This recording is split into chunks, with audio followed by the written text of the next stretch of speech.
Hello everyone, this is Jaikal here. आज मैं फिर से हाजिर हूँ क्वेश्चंस और आंसर्स के सीरीज को लेकर के। मैंने पिछले दिनों कई सारे क्वेश्चंस और आंसर्स अपने यूट्यूब चैनल पर पूछा है।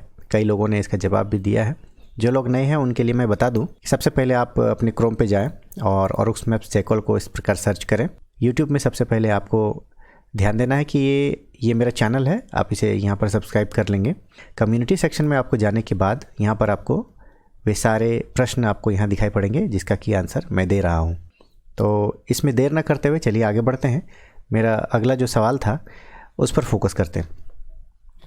सामान्य तौर पर नॉर्दिंग का मान पहले लिखा जाता है। दैट मीन्स जो वैल्यू होता है वो n पहले होता है और e बाद में होता है। नॉर्दिंग को बाद में और ईस्टिंग को पहले रखना है, जैसे कि यहाँ पर दिखाई पड़ रहा है। नॉर्दिंग बाद में है, ईस्टिंग पहले है। ऐसा सेटिंग कैसे कर पाएंगे? तो चलिए देखते हैं इसका जवाब क्या होता है ऑरिक्स मैप्स पे। बाय डिफ़ॉल्ट ये जो नॉर्दिंग वाला वैल्यू है ये पहले रहता है, ईस्टिंग वाला वैल्यू बाद में रहता है। इसको चेंज करना है, यदि ईस्टिंग को पहले करना है तो सबसे पहले ग्लोबल सेटिंग्स में जाइए, user interface, dashboard, then dashboard controls. यहाँ पर लैटिट्यूड और लॉन्गिट्यूड को आपस में इस प्रकार से हम लोग स्वाइप कर दें। जो वैल्यू हमको पहले चाहिए उसको पहले रख लीजिए, फिर ओके कर दीजिए। वापस आने के बाद यहाँ पर देखेंगे कि ईस्टिंग का वैल्यू पहले है, नॉर्दिंग का वैल्यू बाद में है। मेरा दूसरा सवाल था, जो डैशबोर्ड के ऊपरी हिस्से में दिखाई दे रहा है इसको कैसे लाएंगे। जो ऊपर वाले हिस्से में यहाँ 3 अलग अलग फील्ड्स दिखाई दे रहे हैं, ये तीनों फील्ड डैशबोर्ड का ही हिस्सा है। यह कैसे हम लोग इनेबल करेंगे, इसके लिए चलिए चलते हैं ऑरिक्स मैप्स में। तो चलिए डैशबोर्ड में जाने के लिए यूज़र इंटरफेस, डैशबोर्ड, और इसमें आपको सबसे नीचे देखेंगे यहाँ डिस्प्ले द डैशबोर्ड। तो ये डैशबोर्ड में इसको आप इनेबल कर लीजिए सबसे पहले। और यहाँ पर आपको कौन सा फील्ड रखना है, कंट्रोल पैनल के सभी फील्ड्स इसमें दिए हुए हैं। आपको जो भी रखना है आप उसे यहाँ रख सकते हैं। फॉर एग्जांपल मैं यहाँ टाइम रखना चाहूँगा तो टाइम सबसे ऊपर होना चाहिए।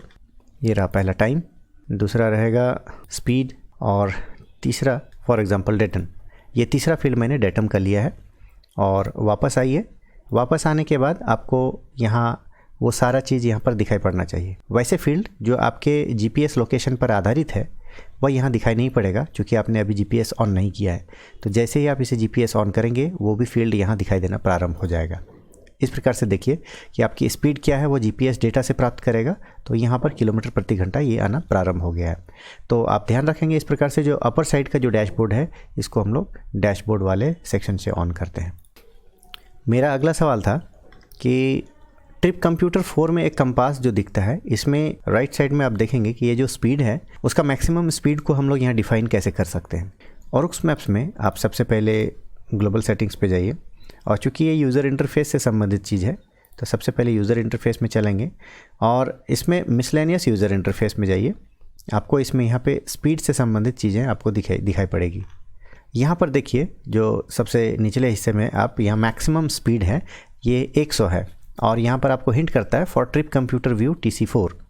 तो यहाँ पर आप वैल्यू इसका 200 कर दें या 300 कर दें, जो भी आपको करना हो इस प्रकार से कर देंगे। ओके, और वापस आइए। फिर आपको ट्रिप कंप्यूटर ऑन करना है तो टूल्स में आप जाइए, ट्रिप कंप्यूटर को इस प्रकार से ऑन करेंगे, और ट्रिप कंप्यूटर 1, 2, 3 और 4 इस पे जब जाएंगे यहाँ इसका वैल्यू 200 आपको यहाँ दिखाई पड़ रहा है। मेरा अगला सवाल है, किसी ऑनलाइन मैप को इस पे 0 डिग्री नॉर्थ और 0 डिग्री ईस्ट पर सेट करने का सबसे आसान तरीका क्या है। तो ये इस जगह पे प्रिसाइजली 0/0 आपको ये वैल्यू कैसे प्राप्त करेंगे, इस पोजीशन पे कर्सर को ले जाने का सबसे आसान तरीका क्या है। जब भी कोई मैप तैयार होता है ऑनलाइन मैप, तो इसका जो सेंटर होता है वो प्राइम मेरिडियन पे ही होता है और आपका इक्वेटर पे होता है। तो मैप में आप चलिएगा सेंटर मैप, पहले सेंटर मैप में जाइए। यहाँ पे देखिए मैप का जो केंद्र है, तो यह मैप के केंद्र को हमारे कर्सर के बीच में लाना है। That's all. मतलब आपको 2 या 3 क्लिक से ही यह आंसर आपको मिल जाता है। हाँ, यहाँ ध्यान देने वाली बात है कि अगर यदि आपके पास ऑफलाइन मैप है, जैसे इस पे ये फार्मूला सेट नहीं होगा, क्योंकि सिर्फ इसका केंद्र जो है ये आसपास में पड़ेगा, न कि प्राइम मेरिडियन के पास। तो ये फार्मूला सिर्फ और सिर्फ ऑनलाइन मैप में काम आता है, ऑफलाइन मैप में नहीं। मेरा नेक्स्ट सवाल था, मुंबई से दिल्ली की दूरी कितनी है, जियो कोडिंग की सहायता से बताएं। यहाँ पर वे पॉइंट वाले हिस्से में जियो कोडिंग एक सुविधा दी गई है। इससे क्या होता है, किसी खास जगह को हम लोग सर्च करने में आसानी होती है। तो मुंबई का कौन सा हिस्सा है जो यह सॉफ्टवेयर मुंबई मानता है? तो चलिए सबसे पहले जियो कोडिंग की मदद से हम लोग मुंबई को सर्च करते हैं। मुंबई इंडिया सर्च करने के बाद आपको यहाँ पर एक डाटा आएगा। सबसे पहले इसे आप शो ऑन मैप कर लीजिए ताकि कर्सर इस स्थान पे पहुँच जाए। अब दिल्ली की दूरी क्या है? याद रखिएगा, न्यू दिल्ली नहीं है, सिर्फ दिल्ली है। ये देखिए, तो दिल्ली जो कि लैटलॉन्ग ये है, इसका टोटल है 1153.28 किलोमीटर। तो जिन्होंने 1100 समथिंग, 1111, 1112 या जो भी है इस प्रकार का वैल्यू जिसका आता है वह सही आंसर होगा। मेरा अगला सवाल है, ऑरुक्स मैप में स्वतः रास्ता ढूंढने के लिए निम्न में से कौन सा थर्ड पार्टी एप्लीकेशन का होना आवश्यक है? सही जवाब है option B, that is B router या बी राउटर। चलिए मैं दिखा दूं। रूट में सर्च रूट करेंगे, यहाँ पर बी राउटर लिखा हुआ है। आप इसमें बिलासपुर एक पॉइंट दे दीजिए, एक रांची दे दीजिए और इस प्रकार से सर्च करने दे दीजिए। फिर ये आपको स्वतः ही वह रास्ता ढूंढेगा और आपको यहाँ पे एक मैप में रास्ता बना करके रूट आपके समक्ष रख देगा। तो इसे एक्सेप्ट कीजिए और ये रहा। मेरा अगला सवाल है, सामान्य तौर पर मैप के केंद्र में कर्सर होता है। यहाँ पर मैप का जो सेंटर है डायगोनली जब इंटरसेक्ट करेंगे तो कहीं ना कहीं यहाँ पर पड़ रहा है। ये देखिए, मैप का सेंटर यहाँ होना चाहिए जबकि कर्सर नीचे है। तो ऐसा कब हो सकता है, कैसे इसको प्राप्त करेंगे, यह सवाल है। तो इसके लिए ग्लोबल सेटिंग्स में चलेंगे और ये चूँकि कर्सर से संबंधित है, यूज़र इंटरफेस में कर्सर है, यहाँ पर चलेंगे और इसमें देखिएगा मैप व्यूअर सेंटर के थोड़ा सा नीचे कर्सर टू बॉटम है। यहाँ पे जैसे ही इसको करते हैं यह कर्सर थोड़ा नीचे सरक जाता है। ये देखिए। मेरा अगला सवाल है, दो क्रमागत कंटूर रेखाओं के बीच ऊंचाई में कितना अंतर होता है? आप लोगों को सभी मैप रीडिंग क्लासेस में बताया भी गया होगा कि कंटूर रेखाएं सामान्यतया 20 मीटर के अंतराल में इसको खींची जाती है। तो इसका सही जवाब है 20 मीटर्स और ये चौथा नंबर ऑप्शन। मेरा अगला सवाल है, दिए गए ग्राफ में हवाई जहाज़ के टेक ऑफ करने की प्रक्रिया दिखाई गई है। इस ग्राफ को देखकर बताएं कि टेक ऑफ के दौरान हवाई जहाज़ की रफ्तार क्या होगी। सबसे पहले यहाँ समझ लें कि इस ग्राफ में ऑल्टीट्यूड लाल रंग से है, जो कि ये हमारा ऑल्टीट्यूड बता रहा है, और स्पीड ये ग्रीन कलर से बताया जा रहा है। तो हमें स्पीड को ज्ञात करना है।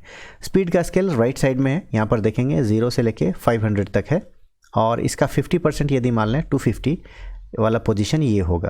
तो इसको थोड़ा सा आगे बढ़ा के देखें, ये 250 यहाँ पर पहुँच रहा है। तो 250 से थोड़ा आगे लगभग 300 के आसपास में इसका वैल्यू होना चाहिए। तो सही जवाब इसका यही होगा, 250 प्लस या फिर 300, दोनों में से कुछ भी आप लिखेंगे तो ये सही आंसर है। तो चलिए अगला सवाल है, डैशबोर्ड एरिया में सूचनाएं सामान्यतया बड़े अक्षरों में होती है, जैसे यहाँ पर दिख रहा है। इसे छोटा बनाने के लिए या छोटा रखने के लिए ऑप्शन कहाँ दिया गया है? एक्चुअली यह जो डैशबोर्ड है, यह डैशबोर्ड काफ़ी बड़ा है। तो इसका सेटिंग यहाँ पे है, यूज़र इंटरफेस में जाइए और जो डैशबोर्ड का पार्ट है, इस डैशबोर्ड का पार्ट है, यहाँ पे देखिए लार्ज डैशबोर्ड किया हुआ है। ठीक है, इसे आप हटा दें तो यह डैशबोर्ड थोड़ा छोटा हो जाएगा। अभी इसमें फर्दर और छोटा कैसे किया जा सकता है, उसके लिए टेक्स्ट का साइज को छोटा कर दीजिए। अर्थात आपको बड़े डैशबोर्ड से यदि छोटा डैशबोर्ड चाहिए तो दोनों को चेंज करना पड़ेगा। चलिए फिर से समझते हैं। यूज़र इंटरफेस और यहाँ पे डैशबोर्ड है, डैशबोर्ड में जाइए, लार्ज डैशबोर्ड इसे तो आप ऑफ करेंगे ही, डैशबोर्ड टेक्स्ट साइज को इसे स्मॉल कर देंगे तो यह और छोटा हो जाएगा। ये देखिए, तो पुराने वाला जो सेटिंग है उसमें से ये दोनों को आप अगर दी कर लें तो ये छोटा हो जाएगा। तो इस प्रकार से दोनों सेटिंग्स को हम लोगों को कर लेना होगा, अन्यथा यहाँ छोटा नहीं हो पाएगा। मेरा अगला सवाल था, किसी ट्रैक अथवा रूट के उल्टा तरफ से चलने के लिए क्या करना होगा? कोई भी रूट है उसको फॉलो करते हैं और उल्टे साइड से चलने के लिए क्या करना होगा? तो निश्चित रूप से किसी ट्रैक या रूट को बैक ट्रैक करना पड़ेगा। ये फर्स्ट नंबर जो ऑप्शन है ये सबसे सही जवाब है। अगला सवाल है, जीपीएस मोड को बाय डिफ़ॉल्ट जो भी इसमें सेट रहता है, इसके मोड को 1 सेकंड में कब किया जाना चाहिए? तो इसका जवाब यही है कि गाड़ी में सफ़र करने पे ये तीसरा नंबर जो ऑप्शन है सबसे सही रहेगा। अगला सवाल है, मैप मोड के डिफ़ॉल्ट में कितने सेकंड के अंतराल में जीपीएस सिग्नल प्राप्त करता है? 3 ऑप्शंस दिखते हैं। पहला है डिफ़ॉल्ट, दूसरा है फास्ट यानी कि 1 सेकंड के अंतराल पे, तीसरा है पावर सेविंग मोड। यहाँ पर क्या होगा, यहाँ पर वही होगा जो किसी यूज़र ने सेट कर रखा है। तो ये सेट कहाँ से होगा, चलिए देखते हैं। ग्लोबल सेटिंग्स में आपको सेंसर्स पर आपको जाना है। इस पर GPS एक फील्ड है। इसमें देखिए बाय डिफ़ॉल्ट जो है वो आपको 0 सेकंड किया हुआ है ऑलवेज़। तो ये काफ़ी जल्दी यह सेंस करेगा। अगला सवाल लेते हैं, किसी क्षेत्र का कितना मैप उपलब्ध है, इसका लिस्ट चित्रित रूप में मैप एरिया में दिखाई देता है। इसे कैसे लाएंगे? इसे प्राप्त करने के लिए सबसे पहले चलेंगे मैप टूल्स में और यहाँ पर मैप इंडेक्स दिया हुआ है, इसे आप ऑन कर लेंगे। मुझे उम्मीद है कि आपको ये सारा पसंद आया होगा। जो भी सवालों की झड़ी हमने लगाई थी उससे आपका काफ़ी ज्ञानवर्धन हुआ होगा। आगे आने वाले दिनों में इसी प्रकार से आप लोग चेक करते रहिए, नए नए सवालों को मैं आपके समक्ष रखता रहूँगा। आशा है आपको ये पसंद आया होगा। पूरा वीडियो देखने के लिए बहुत बहुत धन्यवाद।